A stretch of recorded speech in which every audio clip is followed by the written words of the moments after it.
ప్రభువు నామమున చేరి వచ్చిన మీ అందరికీ వందనిస్తున్నాను.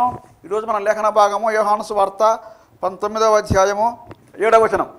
అందుకు యూదులు మాకొక నియమము కలదు, తాను దేవుని కుమారుని ఇతడు చెప్పుకున్నాడు కనుక ఆ నియమం చొప్పున ఇతడు చావాలని అతనితో చెప్పిరి. దేవుడు ఈ లేఖన భాగం రాసింది కనుక ఆమేన్. దేవునికి స్తోత్రం, హల్లెలూయా. మన ప్రభువును రక్షకుడైనటువంటి యేసు క్రీస్తు నామంలో మీ అందరికీ ప్రత్యేకమైన వందనాలు తెలియజేస్తున్నాను. నా ప్రియ ఆత్మీయ బంధువులారా, ఎంతకాలం ఈ కార్యక్రమాల్లో సహకరించిన విధానాన్ని బట్టి నేను ప్రభు నామాన్ని మహిమపరుస్తున్నాను. దేవుని వాక్యాన్ని ధ్యానిస్తున్నామంటే అందులో నుంచి మనకు అవసరమైనటువంటి సత్యాన్ని గ్రహిస్తున్నాం, అందులోంచి మనకు అవసరమైనటువంటి నిధుల్ని మనం వెలికి తీస్తున్నాం. అందులోని మాటల ద్వారా మన జీవితాన్ని మార్చుకోవడానికి, మన జీవితాన్ని సరిదిద్దుకోవడానికి ప్రయత్నం చేస్తున్నామని అర్థం. దేవుని స్తోత్రం, హల్లెలూయా. దేవుని వాక్యము అద్భుతమైనటువంటి ఆయుధం. ఈ ఆయుధము దాడి చేయడానికి పనికి వస్తుంది, దాడి చేస్తున్నప్పుడు అడ్డుకోవడానికి పనికి వస్తుంది. అనగా అఫెన్సివ్గా డిఫెన్సివ్గా పనికి వచ్చేటువంటి ఆత్మ సంబంధమైనటువంటి ఆయుధం. ఖడ్గం ఉంది, భౌతికమైన ఖడ్గం ఉంది, అది డిఫెన్సివ్గా పనికిరాదు, అఫెన్సివ్గానే పనికి వస్తుంది. డాల్ ఉంది, డాలుతో ఎవరిని పడవలేము, కేయడము లేకపోతే డాలు లేకపోతే షీల్డ్. కానీ అది ఏదైనా అగ్ని బాణాలు లేదా బాణాలు వచ్చాయి, దాన్ని అడ్డుకోవచ్చు.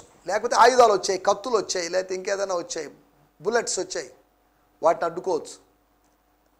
అనగా మన ఆయుధాలు ఎఫెసీ పత్రిక 6వ అధ్యాయంలో అఫెన్సివ్ డిఫెన్సివ్గా ఉన్నాయని మనం గత ఎపిసోడ్లో కూడా ఒకసారి మాట్లాడుకున్నాం. కానీ దేవుని వాక్యం అలా కాదు. God's word are the word of God is a weapon from above high, లేకపోతే from heaven. That's both defensive and offensive weapon. దేవుని స్తోత్రం. కాబట్టి వాక్యాన్ని బట్టి దేవుని నామానికి మహిమ కలుగును గాక. దేవా, మాకు బైబిల్ ఇచ్చినందుకు మీకు వందనాలు, మాకు పాత నిబంధన ఇచ్చినందుకు మీకు వందనాలు, మాకు కొత్త నిబంధన ఇచ్చినందుకు మీకు వందనాలు, లేదంటే మాకు సువార్తలు ఇచ్చినందుకు మీకు వందనాలు, మాకు యోహాను సువార్తను ఇచ్చినందుకు నీకు వందనాలు అని చెప్పగలిగి ఉండాలి. దేవుని స్తోత్రం. దేవుని వాక్యాన్ని బట్టి దేవుని స్తుతించాలి. దేవుని వాక్యమే లేదనుకోండి, ఏంటి మన పరిస్థితి? అసలు బైబిలే లేదనుకుందాం, బోధలు ఏముంటాయి? అసలు బైబిల్ లేదనుకుంటే ఇంకా ఏం సంఘాలు ఆదివారం ఉంటే పాటలు పాడుకోవడం, కాసేపు ఎగరడం, గంతులు వేయడం, వెళ్ళిపోవడం ఎంతే ఉంటుంది. కానీ దేవుని వాక్యము దొరికింది కాబట్టి, దేవుని వాక్యాన్ని దేవుడు మనకు అందుబాటులో ఉంచాడు కాబట్టి. ఈ రోజుల్లో ప్రతి ఎలక్ట్రానిక్ వస్తువు కొనుక్కుంటున్నప్పుడు దాని ఒక బుక్లెట్ ఇస్తున్నారు. ఫ్రిడ్జ్ కొన్నామా ఒక బుక్ ఇస్తున్నాడు, వాషింగ్ మిషన్ కొంటే బుక్ ఇస్తున్నాడు, ప్రతి వస్తువుకి మొబైల్కి ఒక చిన్న బుక్ ఇస్తున్నాడు. అలాగే ఈ బుక్కును దేవుడు మనకిచ్చాడు. ఇది ఒక మతానికి సంబంధించిన వాళ్ళకి మాత్రమే ఇచ్చిన బుక్ కాదు, ఇది మన జీవితాలు సరిచేసుకోవడానికి దేవుడు ఇచ్చినటువంటి శ్రేష్టమైన గ్రంథం. కాబట్టి ఈ సమయంలో దేవుని వాక్యాన్ని ధ్యానించుకుందామండి. రండి, మీ చేతిలో ఉన్నటువంటి ఆ రిమోట్ కాస్త పక్కన పెట్టేసేయండి. శోధించబడతారు ఛానల్ మార్చడానికి. కాబట్టి ఈ ఛానల్లో మనకు సమయం లేదు కనుక ఒక పాట వేయడానికో లేదా దీనికి సమయం లేదు, కొద్దిగా పాట వేసి మిమ్మల్ని కాస్త సిద్ధపరచాలనే ఆలోచన కూడా ఉంది. కాకపోతే మెసేజ్కి టైం తగ్గిపోతుందని మనం అలా చేయడం లేదు. ఈ సమయంలో యోహాను సువార్త 19వ అధ్యాయము 7వ వచనాన్ని మనం చదువుకుందాం. అందుకు యూదులు మాకొక నియమం కలదు, తాను దేవుని కుమారుడని చెప్పుకున్నాడు కనుక ఆ నియమం చొప్పున ఇతడు చావాలని. The Jews answered Pilate, we have a law, and by that law he ought to die because he made himself the son of God. ఆయన దేవుని కుమారుడిగా చేసుకున్నాడు. నేను దేవుని కుమారుడు కాబట్టి నన్ను మొక్కండి ఆయన వాళ్ళతో చెప్పలేదు, జనరల్ స్టేట్మెంట్ ఇచ్చాడు. ఆయన దేవుని కుమారుడే. దేవుని కుమారుని విశ్వాసం ఉంచుతున్నావా అని చెప్పబడుతున్నట్టు స్టేట్మెంట్ మనం చూస్తున్నాం. దేవుని స్తోత్రం, హల్లెలూయా. చదువుకుందాం. యోహాను సువార్త 19వ అధ్యాయం 7వ వచనంలోంచి ఈ వాడుక భాష బైబిల్ నుంచి నేను చదువుతున్నాను. కానీ యూదులు మాకొక న్యాయశాస్త్రం ఉంది, తాను దేవుని కుమారుడు అని అన్నాడు కనుక మా న్యాయశాస్త్రం ప్రకారం అతడు మరణదండన పొందాలి అని అన్నారు. దేవుని స్తోత్రం. మాకొక నియమం కలదు, మాకొక రూల్ ఉంది, మాకొక రెగ్యులేషన్స్ ఉన్నాయి, మాకు కొన్ని సిస్టమ్స్ ఉన్నాయి, మాకు కొన్ని డాక్ట్రిన్స్ ఉన్నాయి, మాకు కొన్ని విధానాలు ఉన్నాయి, మాకు కొన్ని పాలసీస్ ఉన్నాయి, మాకు కొన్ని అజెండాస్ ఉన్నాయి. అవి వాళ్ళు చెప్పడంలో ఉద్దేశం. ఎవరు అడిగారు మీ అజెండాలు, మీ పాలసీలు, మీ విధానాలు, మీ నియమాలు, మీ చట్టాన్ని గురించి కొద్దిగా వివరించండి, మీ న్యాయశాస్త్రం గురించి, మీ ధర్మశాస్త్రం గురించి కొద్దిగా ఎక్స్ప్లెయిన్ చేయండి, చాలా రోజులుగా అనుకుంటున్నాను తెలుసుకోవాలని. ఆయన ఎప్పుడు పిలాతు ఆశ వ్యక్తం చేయలేదు. అడగకుండానే అనవసరంగా వాళ్ళు మాకో ధర్మశాస్త్రం ఉంది, మాకో రూల్ ఉంది అని చెప్పుకుంటున్నారు. నియమం గలవాళ్ళు అంటే దాని అర్థం మీ రోమీల్లాగో లేకపోతే ఇతర ఫిలిష్తీయులు మిద్యానులు లేకపోతే ఇంకా వాళ్ళలాగా మేము నియమం లేని వాళ్ళం కాదు. వీ హ్యావ్ ఎ లా. దేవునికి స్తోత్రం. నియమం కలిగిన వాళ్ళం అండి. మేము చిన్నవాళ్ళం కాదు, మేము తక్కువ వాళ్ళం కాదు, మమ్మల్ని తక్కువ అంచనా వేయడానికి వీల్లేదు అన్నట్టుగా ఉన్నాయి వాళ్ళ మాటలు. మాకొక నియమం కలదు. అవును, వాళ్ళకే కాదు, ప్రతి వాళ్ళకి ఏదో ఒక నియమం ఉంటుంది, ఏదో రూల్స్ రెగ్యులేషన్స్ ప్రకారం వెళ్తూనే ఉంటారు, నడిపించబడుతూనే ఉంటారు. మనకు లేవా నియమాలు? కొత్త నిబంధనలో నియమాలు లేవా? కొత్త నిబంధన అన్నారు, మనల్లో దాన్ని నియమం, పుదియ నియమం లేదా పழைయ నియమం అన్నారు. పాత నిబంధన, కొత్త నియమం అన్నారు. నిబంధన అనేదానికి నియమం, కోవెనెంట్ లేకపోతే టెస్టిమెంట్ అనేదానికి ఆ మాటను ఉపయోగించారు మలయాళ భాషలో. దేవుని స్తోత్రం. ఇక్కడ రాబడింది మాకొక నియమము కలదు. అయితే ఏంటి? మీకో నియమం అంటే నేనేం చేయాలి? మీ నియమము పిలాతును బాధించదు, మీ నియమానికి పిలాతుకు సంబంధం లేదు. పిలాతు నియమం పిలాతుకు ఉంది, హేరోదు నియమం హేరోదుకు ఉంది, లేకపోతే ఇంకా ఇతరుల నియమాలు ఇతరులకు ఉన్నాయి. దేవుని స్తోత్రం. హల్లెలూయా. దేవుని బిడ్డలమైన మనకు నియమాలు ఉన్నాయి. వాళ్ళు ఆ మాట చెప్పగలిగారే, మనం కూడా ఎందుకు చెప్పుకోకూడదు? ఒక ఆయన అన్నాడు మొదటి సమయంలో గ్రంథం 21వ అధ్యాయంలో, నా దగ్గర సాధారణమైన రొట్టె లేదు. మీ అందరి దగ్గర సాధారణమైన రొట్టె ఉందేమో, ఆర్డినరీ పీపుల్ ఏమో. I'm extraordinary, I'm different, I'm priest, I'm high priest. నా దగ్గర సాధారణమైన రొట్టె లేదు, మీ దగ్గర సాధారణమైన రొట్టెలు ఉంటాయి, మీ భార్యలు ఉండేటువంటి రొట్టెలు ఉంటాయి, మీ కుటుంబ సభ్యులు ఉండేటువంటి రొట్టెలు ఉంటాయి. కానీ దేవుని సముఖములో ఆ మందసం దగ్గర పెట్టాల్సినటువంటి రొట్టెలు, మేము మాత్రము తినడానికి అనుమతి లభించినటువంటి రొట్టెలు అవి. అందరికీ తినడానికి వీల్లేదు. దావీదు గారు మీకు ఇవ్వడానికి వీల్లేదండి, రాజుగారి అల్లుడు కావచ్చు, సారీ. ఇది స్పెషల్ బ్రెడ్. ఈ స్పెషల్ బ్రెడ్ని మేము అందరికి ఇవ్వడానికి వీల్లేదు. స్పెషల్ బ్రెడ్ వచ్చి మామూలుగా తినడానికి వీల్లేదు. మామూలు బ్రెడ్ తినడానికి మామూలుగా తినేయచ్చు, కానీ స్పెషల్ బ్రెడ్ తినడానికి స్త్రీలకు దూరంగా ఉండాలి, పవిత్రులుగా ఉండాలి. కొన్ని కండిషన్స్ ఉన్నాయి. దేవాలయంలో ఉన్నాం కాబట్టి మేము దేవాలయంలో నుంచి వచ్చినట్టు ఈ ప్రోడక్ట్ని, ప్రజలు తీసుకొచ్చినట్టు ధాన్యంతో మేము లేదా గోధుమలతో ఎవరితో మేము దీన్ని రొట్టెలు చేసుకుంటున్నాం. ఈ రొట్టెలు చేసి ప్రభు సన్నిధిలో ఉంది, దైవ సాన్నిధ్యములో ఉన్నటువంటి రొట్టెలు ఇవి. మాకొక రొట్టె ఉంది, లేదా మాకొక జీవన విధానం ఉంది, మాకొక లైఫ్ స్టైల్ ఉంది అని వాళ్ళు చెప్పుకుంటున్నారు. సరే, ఏదేమైనప్పటికీ వాటిలోకి వెళ్ళలేదు. ఆ మాటను ఆధారంగా చేసుకొని యూదులతో మనం చెప్పాల్సిన మాట, మాకు కూడా ఒక నియమం ఉంది. క్రైస్తవులమైన మాకు ఒక నియమం ఉంది. యూదులారా, మీరు ఎవరినైతే హింసించారో, ఎవరినైతే బాధ పెట్టారో, అన్ని జనులుగా భావించారో, అన్ని జనులు అనబడిన వారికి కూడా నియమాలు ఉన్నాయి. నియమాలు ఉన్నాయి అందరికీ. దేవుని స్తోత్రం. కట్టడలు ఉన్నాయి. కట్టడ లేకపోతే కట్టడ తెంచుకొని విచ్చలవిడిగా తిరిగేవాళ్ళు కాదు మేము. విచ్చలవిడితనం ఏమైనా కనిపిస్తుందేమో, మా విధానం వేరు. మనకొక నియమం ఉంది, పరిశుద్ధులకో నియమం ఉంది, భక్తులకో నియమం ఉంది, ప్రార్థనాపరులకో నియమం ఉంది. దేవుని స్తోత్రం. హల్లెలూయా. మాకొక నియమం కలదు. దేవుని సంఘం చెప్పుకోవాలి, మాకు ఒక నియమం కలదు. లోకానికి చెప్పాలి, లోకమా మాకొక నియమం ఉంది. లోకస్తుడైనటువంటి అన్యజనుడైనటువంటి పిలాతుతో వాళ్ళ నియమం గురించి చెప్పారే, అన్యజనులతో మీ నియమాల గురించి చెప్పగలిగారా? వాళ్ళ నియమాలు అడిగి తెలుసుకుంటున్నారేమో కానీ, వాళ్ళ పుస్తకాలు అధ్యయనం చేస్తున్నామేమో కానీ, వాళ్ళతో రాజీ పడుతున్నామేమో కానీ, మన నియమం ప్రజల ముందు, నరుల ముందు, ఇతరుల ముందు, అన్ని జనుల ముందు మనం ప్రజెంట్ చేయగలుగుతున్నామా? మీ దాంతో నాకు అనవసరం, మీరు చెప్పేది చెప్పండి. మీరు చెప్పింది చెప్పారు కనుక ఇక మేము చెప్పింది మీరు వినండి. మీరు చెప్పింది విన్నాం, మేము చెప్పింది వినండి. మా అభిప్రాయం ఏం చెప్తున్నాం, మీ అభిప్రాయం మీరు చెప్పారు. దేవుని స్తోత్రం, హల్లెలూయా. మాకొక నియమం కలదు. దేవుని బిడ్డలకు ఉన్న నియమాల గురించి మనం కొద్దిగా ఆలోచించడానికి ప్రయత్నం చేద్దాం. మనకు నియమాలు ఉన్నాయి, ఏమి లేని వాళ్ళం కాదు. ఇశ్రాయేల్ ప్రజలకి, లేకపోతే ఇజ్రాయెల్లో ప్రస్తుతం ఉన్నటువంటి ఇజ్రాయెల్లో వాళ్ళకి కాన్స్టిట్యూషన్ లేదంట, వాళ్ళకి రాజ్యాంగం లేదంట. రాజ్యాంగం లేదు, ఏవో కొన్ని రూల్స్ ఉన్నాయి అంతవరకే. కానీ మనలాగా మార్పులు చేర్పులు పొందినట్టు పెద్ద రాజ్యాంగం లేదు. కానీ మనకి ఇంత పెద్ద రాజ్యాంగం ఉన్నప్పుడు ఈ రాజ్యాంగం ప్రకారం ఎవడు నడవడం లేదు, వేరే విషయం అనుకోండి. రాజ్యాంగాన్ని మార్చాలని కొంతమంది ప్రయత్నం చేస్తే ఇలా ఉన్న ఈ ప్రయత్నాలు వీటిలోకి వెళ్ళలేదు, ఏ పొలిటికల్ ఇష్యూస్లోకి మనం వెళ్ళలేదు.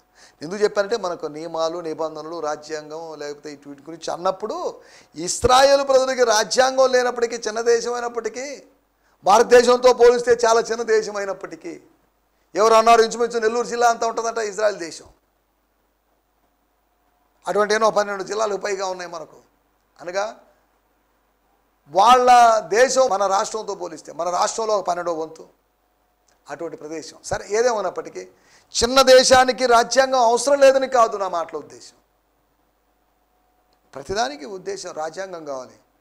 సమూయేలు కాలంలో రాజ్యాంగాన్ని రాశారు కదా, అవును, అది that is not political constitution, that's or religious లేకపోతే స్పిరిచువల్ కాన్స్టిట్యూషన్. తర్వాత దాన్ని వాళ్ళు అనుసరించారో లేదో, దానిలో మార్పులు చేర్పులు తెచ్చుకున్నారో లేదో మనం మాటలోకి వెళ్ళడం లేదు. వాటి వివరణలోకి మనం ఎప్పుడైనా రాబోయే రోజుల్లో ఆ నిర్దిష్టమైన వాక్య భాగాలు టచ్ చేసినప్పుడు వాటి గురించి మాట్లాడడానికి ప్రయత్నం చేస్తాం. నియమాల గురించి 4 నియమాలు, 4 విధాలైనటువంటి నియమాలు.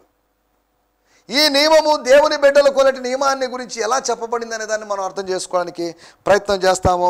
మొట్టమొదటిగా రోమీయులకు రాసిన పత్రిక 3వ అధ్యాయము 27వ వచనం. కాబట్టి అతిశయ కారణం ఎక్కడండి? అది కొట్టివేయబడెను. ఎట్టి న్యాయాన్ని బట్టి అది కొట్టివేయబడను.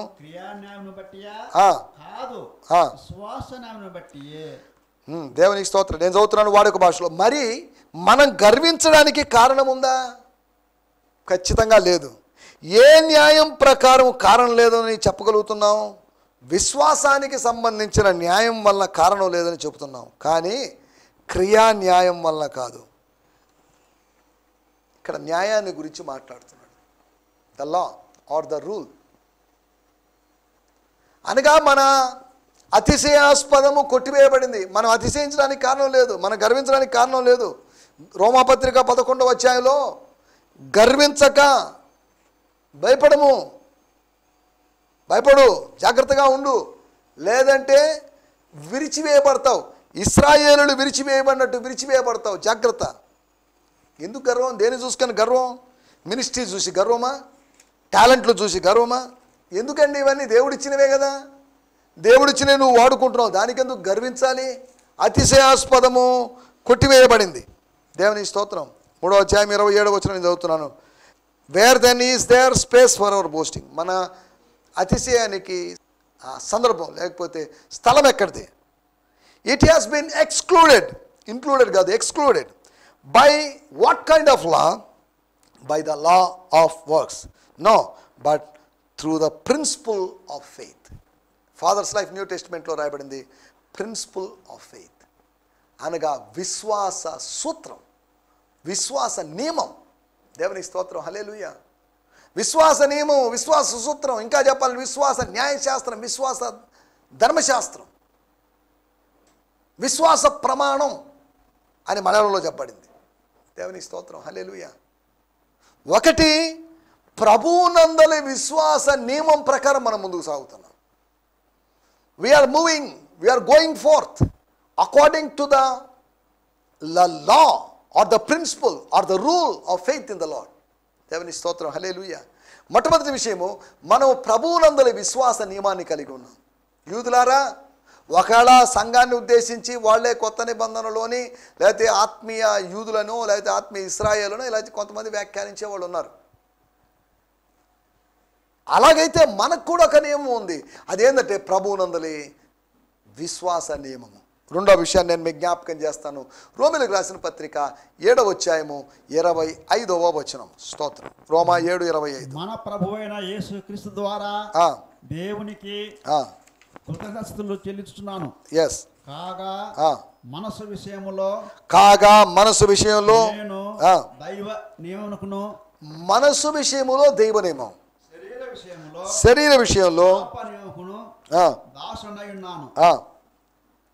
దేవుని స్తోత్రం. అందువల్ల మన యేసుక్రీస్తు ప్రభు ద్వారా మనం దేవునికి కృతజ్ఞతలు తెలుపుకుందాం. స్వయంగా బుద్ధిపూర్వకంగా నేను దేవుని ధర్మశాస్త్రానికి బానిసను, కానీ నా శరీరం పాపాన్ని కలుగు చేసే నియమానికి బానిస. 2 నియమాలు. దేవుని ధర్మశాస్త్రం, దేవుని నియమం ఒకటి. రెండోది నా శరీరం పాపాన్ని కలుగు చేసే నియమానికి బానిసని. చూడండి, పాపాన్ని కలుగు చేసే నియమాల గురించి మనం మాట్లాడుకుంటున్నాం. నియమ నిబంధనలు అనే మాటలు మనకు తెలుసు. రూల్స్ అండ్ రెగ్యులేషన్స్ ఆటల్లో ఉంటాయి. అలాగే ఇక్కడ కూడా రాయబడిన మాటలు, మొట్టమొదటి మాట ప్రభువునందు ఉన్నటువంటి విశ్వాస నియమం. రెండోది పరిశుద్ధ నియమం. పాప నియమం ఉంది. పాప నియమము ఉన్నప్పుడు దానికి వ్యతిరేకంగా పరిశుద్ధ నియమం ఉంది. Holy rule, the rule or the law of holiness. ఒకటి పరిశుద్ధ విశ్వాసం అనేటి నియమం, పరిశుద్ధత అనేటువంటి ఒక నియమం. పాప నియమం కాదు ఇది. పాపానికి వ్యతిరేక పదం పరిశుద్ధత. దేవుని స్తోత్రం, హల్లెలూయా. మనం ఆలోచిస్తున్న విషయం ఏంటంటే, మాకు ఒక నియమం కలదు. మాకు నియమాలు ఉన్నాయండి, మంచిదే, గుడ్, వెరీ గుడ్. సంఘానికి నియమాలు ఉన్నాయి. ఈ మాటలు వింటున్న దేవుని బిడ్డలారా, కొన్ని రూల్స్ ఉన్నాయి. ప్రతి ఆటకి కొన్ని నియమాలు ఉన్నాయి. ఎలాగంటే అలా ఆడడానికి వీల్లేదు, వాళ్ళ ఇష్టానుసారంగా ఆడడానికి వీల్లేదు. మనకున్న నియమం ప్రకారం మనం ముందుకు పోదాం. మనం చదువుకున్నటువంటి మాటల్లో, లేకపోతే మాకొక నియమం కలదనే మాటలోంచి ఆధారంగా చేసుకొని సంఘానికి, కొత్త నిబంధన సంఘానికి ఉన్న నియమాలు. ఒకటి పరిశుద్ధమైనట్టు, holy faith, the rule of holy faith. మీరు విశ్వసించిన అతి పరిశుద్ధమైన దాని మీద అని యోధా పత్రిక 1వ అధ్యాయంలో చూస్తున్నాం. ఒకటి ప్రభువునందలి విశ్వాస నియమం. రెండవది వచ్చేసి పరిశుద్ధ నియమం, the holy rule or the principle of holiness. మూడో విషయాన్ని నేను మీకు జ్ఞాపకం చేస్తాను. గలతీయులకు రాసిన పత్రిక 6వ అధ్యాయము 2వ వచనం. ఒకని భారాన్ని మరొకడు భరించి ఈలాగు క్రీస్తు నియమమును పూర్తిగా నెరవేర్చండి. Carry each other's burdens and so fulfil the law of the anointed one. అంటే క్రైస్ట్, అంటే మస్సియా. ఒకని భారాలు, ఒకని బరువులు, లేదా ఒకరి బాధ్యతలు మీరు భరించండి. కొద్దిగా షేర్ చేసుకోండి, కొద్దిగా పంచుకోండి, దాన్ని తీసుకోండి. హలో, నేను మీ భారం కొద్దిగా, మీరొక్కరే మోస్తే అది కష్టంగా ఉంటుంది, మనం షేర్ చేసుకుందాం. అపోస్తలుడైన పౌలు గలతీ సంఘానికి అదే చెప్తున్నాడు. ఒకడే అన్ని భారాలు మోయడం కన్నా భారాలు పంచుకుంటే బాగుంటుంది. ఆ రోజు ఆస్తిపాస్తులు పంచుకున్నారుగా ఆది సంఘంలో, అపోస్తల కార్యము 2, 3, 4 అధ్యాయాల్లో. దాని ద్వారా సమస్యలు ఎదుర్కొన్నారు కదా. 6వ అధ్యాయం 2వ వచనంలో వాడుక భాషలో చదువుతున్నా, పరస్పరం కష్టాలు పంచుకోండి, అప్పుడే క్రీస్తు ఆజ్ఞ పాటించిన వాళ్ళు అవుతారు. ఎంత అద్భుతంగా చెప్పబడింది చూడండి. పరస్పరం కష్టాలు పంచుకోండి, అప్పుడే క్రీస్తు ఆజ్ఞ అని రాయబడింది ఇక్కడ. క్రీస్తు నియమం, క్రీస్తు ఆజ్ఞ. మన తెలుగు బైబిల్లో క్రీస్తు నియమం అని ఉంది, వాడుక భాషలో క్రీస్తు ఆజ్ఞ అని ఉంది, ఇంగ్లీష్లో ద లా ఆఫ్ క్రైస్ట్, క్రీస్తు యొక్క ధర్మశాస్త్రం. దేవుని స్తోత్రం, హల్లెలూయా. అనగా ఇన్ని నియమాలు ఉన్నాయని కాదు, నియమము యొక్క విధానాలు, నియమము యొక్క లక్షణాల గురించి మనం ఆలోచిస్తున్నాం. మనకున్నటువంటి నియమము విశ్వాసంతో కూడుకున్న నియమం, మనకున్న నియమం పరిశుద్ధతో కూడుకున్న నియమం, మనకున్న నియమం క్రీస్తుతో అనుబంధమైనటువంటి నియమం. అది క్రీస్తుకు అతీతంగా ఉన్న నియమం కాదు, క్రీస్తుతో సంబంధం కలిగి ఉన్న నియమం. క్రీస్తునే నియమంగా కలిగి ఉన్నాం. క్రీస్తు నియమం. మోషే లా ఉంది, ఓకే. మోషే ధర్మశాస్త్రం ఉంది. మోషే ధర్మశాస్త్రం గురించి కాదు ఇక్కడ రాయబడింది, క్రీస్తు ధర్మశాస్త్రం. మళ్ళీ క్రీస్తు ధర్మశాస్త్రం అంటే అదేంటండి, ఎక్కడుంది? మోషే ధర్మశాస్త్రం 5, అదే పంచకాండాలు, లేకపోతే 5 పుస్తకాలు కదా. క్రీస్తు ధర్మశాస్త్రం ఎన్ని పుస్తకాలు? ఒకవేళ కొత్త నిబంధన అంతా క్రీస్తు ధర్మశాస్త్రం అనుకోండి, 4 సువార్తలు క్రీస్తు ధర్మశాస్త్రం అనుకోండి. క్రీస్తు ధర్మశాస్త్రం అంటే ఏవో పుస్తకాలని, బైబిల్లో పుస్తకాలను ఉద్దేశించి అపోస్తలుడైన పౌలు చెప్పడం లేదు. ధర్మశాస్త్రానికి వేరుగా ఉన్నటువంటి, క్రీస్తు ద్వారా పొందుకున్నటువంటి ధర్మశాస్త్రం మోషే ద్వారా వచ్చింది. ధర్మశాస్త్రం మాత్రమే వచ్చింది. దాన్నే దేవోక్తులు అన్నాడు స్టెఫన్ గారు అపోస్తల కార్యములు 7వ అధ్యాయంలో. కానీ క్రీస్తు ద్వారా కృపయు సత్యం వచ్చింది. మోషే 1 తీసుకొస్తే యేసు 2 తీసుకొచ్చాడు. కృప ప్లస్ సత్యము తీసుకొచ్చాడు. గ్రేస్ అండ్ ట్రూత్ తీసుకొచ్చాడు. అక్కడేమో రూల్స్ అండ్ రెగ్యులేషన్స్ తీసుకొచ్చాడు, లా తీసుకొచ్చాడు. ఇక్కడ లా కాదు ఆయన తీసుకొచ్చింది, గ్రేస్ తీసుకొచ్చాడు. Grace and truth. దేవుని స్తోత్రం, హల్లెలూయా. అనగా 2 మనుషుల ద్వారా 3 విషయాలు లభిస్తున్నాయి. 2 మనుషుల ద్వారా అనగా పాత నిబంధన మనిషి అయినటువంటి మోషే ద్వారా ధర్మశాస్త్రము, క్రీస్తు ద్వారా కృపయు సత్యము మనకు లభిస్తున్నాయి. దేవుని కృపా సత్యములు కలుసుకున్నవి అనే కీర్తన గ్రంథంలో మనం చూస్తున్నాం. దేవుని స్తోత్రం, హల్లెలూయా. 3వ నియమం, the third rule or the third character of this rule, the law. విశ్వాసులకి కొత్త నిబంధన నియమానికి, కొత్త నియమానికి, నూతన నియమానికి ఉన్నటువంటి ఆ లక్షణాల గురించి మనం ఆలోచిస్తున్నాం. 4వ విషయాన్ని కూడా నేను మీకు జ్ఞాపకం చేస్తాను. అపోస్తలుడైన పౌలు తిమోతికి రాసినటువంటి 2వ పత్రిక 2వ అధ్యాయము 5వ వచనం. స్తోత్రం. మరియు జట్టి అయిన వాడు పోరాడునప్పుడు నియమం ప్రకారం పోరాడుకుంటే వానికి కిరీటము, బహుమతి లేకపోతే ప్రతిఫలము దొరకదు. నేను చదువుతున్నాను. And also if someone competes as an athlete, ఒక అథ్లెట్ కాంపిటీషన్లో పాల్గొంటే he is not awarded unless he has completed according to the rules. అనగా మారతాన్ లేకపోతే రన్నింగ్ రేస్లో పరిగెడుతున్నప్పుడు మనకు నియమించబడిన ట్రాక్లోనే పరిగెత్తాలి. ఆ 2 లైన్ల మధ్యలో మనం పరిగెత్తాలి. ఇది మన ట్రాక్. దాన్ని దాటి పక్క ట్రాక్లోకి వెళ్ళాం అనుకోండి, నువ్వు పరిగెత్తి ముందు వెళ్ళినప్పటికీ కూడా నీకు దానివల్ల ఎటువంటి ప్రయోజనం లేదు. నియమం ప్రకారం పోరాడాలి. జట్టి అయిన వాడు లేకపోతే అథ్లెట్ అయినటువంటి వాడు లేకపోతే ఒక క్రీడాకారుడు, మొదటి ఆ శతాబ్దంలో కూడా క్రీడలు ఉన్నాయని, స్టేడియంస్ ఉన్నాయి. అక్కడ క్రీడలు జరిగేటప్పుడు పూర్వీకుల దగ్గర నుంచి లేకపోతే కొంతమంది ద్వారా, దాని స్థాపకులు, దాని వ్యవస్థాపకుల ద్వారా కొన్ని నియమ నిబంధనలు వచ్చాయి. నేను చదువుతున్నాను. అదేవిధంగా ఆట పందెంలో పాల్గొనేవాడు ఆ ఆట నియమాల్ని పాటిస్తే కానీ విజయం సాధించలేడు. అదేవిధంగా ఆట పందెంలో పాల్గొనేవాడు ఆ ఆట నియమాల్ని పాటిస్తే కానీ విజయం సాధించలేడు. ఆట నియమాలు, నియమం ప్రకారం పోరాడకపోతే, అనగా పోరాట నియమం, there is a law, we have a law. మనకు ఒక చట్టం ఉంది, ఒక నియమం ఉంది, ఒక నిబంధన ఉంది. అది స్ట్రగ్లింగ్కి, రెజ్లింగ్కి లేకపోతే బ్యాటిల్ లా. దేవుని స్తోత్రం, హల్లెలూయా. పోరాట నియమం, మన ఇష్టానుసారంగా పోరాడడానికి. మన క్రైస్తవ జీవితం అంటే ఆట స్థలం కాదు, ఇది పోరాట స్థలం, యుద్ధ స్థలం. యుద్ధ స్థలంలో మన ఇష్టానుసారంగా మనం చేయడానికి వెళ్ళేది. ఒకవేళ నియమ నిబంధనలు అతిక్రమించి ఆటలోనే పాల్గొంటే ఫౌలనో లేకపోతే తప్పనో లేకపోతే వాళ్ళ దగ్గర నుంచి, నిర్వాహకుల దగ్గర నుంచి హెచ్చరికలో, వార్నింగ్లో వచ్చేటువంటి అవకాశం ఉంది. దేవుని స్తోత్రం, హల్లెలూయా. నా మాటలు నేను ఇక్కడ ముగిస్తున్నాను. మాకొక నియమం కలదు. లోకమా, సంఘానికి ఒక నియమం ఉంది. ఈ కార్యక్రమం చూస్తున్న దేవుని బిడ్డలారా, మీకు ఒక నియమం ఉంది. రూల్స్ అండ్ రెగ్యులేషన్స్ లేని వాళ్ళు కాదు. కుట్లు విప్పబడినటువంటి పుస్తకం కాదు మీరు. దీన్ని బైండింగ్ చేశారు, కొన్ని కుట్లు వేసి కట్టారు, లేకపోతే దీనికి చక్కటి అట్ట వేశారు. ఆ కుట్లని తెంపేశాం, అప్పుడు పుస్తకం మొత్తం చెల్లా చెదరైపోతుంది. పేజీలు పేజీలుగా వీడొచ్చి ఊడిపోయేటువంటి, బైండింగ్ చేసేటప్పుడు కొన్నిసార్లు సరిగా చేయనప్పుడు అవన్నీ పేజీలు ఊడొచ్చేవి. ఎందుకు చెప్తున్నానంటే కొన్ని రూల్స్ ఉన్నాయి. క్రైస్తవ జీవితంలో కొన్ని రూల్స్ ఉన్నాయి. స్కూల్లో ఎలా ఉండాలో, కాలేజీలో ఎలా ఉండాలో, ఆఫీసులో ఎలా ఉండాలో, ఇంట్లో ఎలా ఉండాలో కొన్ని విధానాలు లేవా? స్కూల్ యూనిఫామ్ స్కూల్లోనే, లేకపోతే కాలేజ్ యూనిఫామ్ కాలేజీలోనే. ఇంట్లో మామూలు సివిల్ డ్రెస్ వేసుకుంటాం, క్యాజువల్ డ్రెస్ వేసుకుంటాం. మన యూనిఫాములు, నియమ నిబంధనలు ఉన్నాయి. ప్రధాన యాజకుడితో ఇలాగ మాట్లాడతావా, అని అన్నాడు. చూశాడా బంట్రోతు?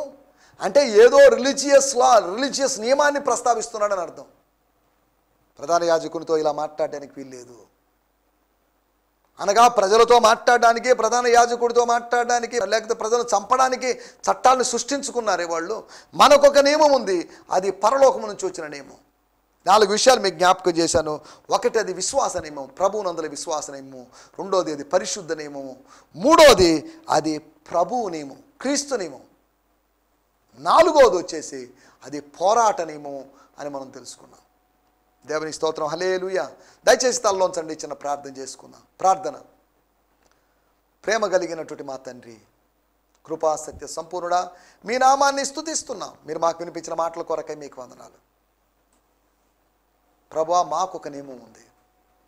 యూదులకు మాత్రమే కాదు, అన్ని జనులు అనబడిన మాకు, అన్ని జనులుగా ఉండి యూదులతో ఏకపట్టణస్తులుగా, లేకపోతే మీ బిడ్డలతో ఏకపట్టణస్తులుగా, సంఘముగా మార్చబడిన మాకు ఒక నియమం కలదు. వాక్య నియమం కలదని నియమాన్ని గురించి మేము ఆలోచించాం. ఆ సత్యాన్ని మీరు మాకు తెలియజేసినందుకు మీకు వందనం చేస్తున్నాం. ప్రభా, మీకు వందనాలు చెల్లిస్తున్నాం. విశ్వాస నియమని, నీ యందు ఉన్నట్టు విశ్వాస నియమని, పరిశుద్ధ నియమని, అంతేకాకుండా ప్రభువు నియమని, పోరాడే నియమని, ఈ నియమం యొక్క 4 లక్షణాలు, 4 నియమాల గురించి మీరు మాకు తెలియజేసినందుకు మీకు వందనం చెల్లిస్తున్నాం. ఈ మాటలు విన్న వారందరిని బట్టి మీకు వందనం చేస్తున్నాం. వాక్యపు విత్తనాలు మీ దాసునిగా విత్తాను, వాటికి నీరు కట్టి ఫలింపజేసి అభివృద్ధిలోకి తీసుకున్నామని యేసు క్రీస్తు నామములోనే ప్రార్థించగలుగుతున్నాం పరమ తండ్రి. ఆమేన్. ఆమేన్. దేవునికి స్తోత్రం. మీ అందరికీ వందనాలు. ప్రభు చిత్తమైతే మరొక ఎపిసోడ్లో కలుసుకుందాం. అప్పటి వరకు ప్రభు కృప క్షేమాలు మన వెంట వచ్చును గాక. హల్లెలూయా. ఈ సందేశము మీకు ఆశీర్వాదకరంగా ఉందని నమ్ముచున్నాము. ప్రార్థనా అవసరతల కొరకు మమ్మల్ని సంప్రదించవలసిన మా చిరునామా గిద్యోన్ మిషన్ చర్చ్, 6వ వీధి, శాంతినగర్, నెల్లూరు 4, ఆంధ్రప్రదేశ్. పిన్ 524004.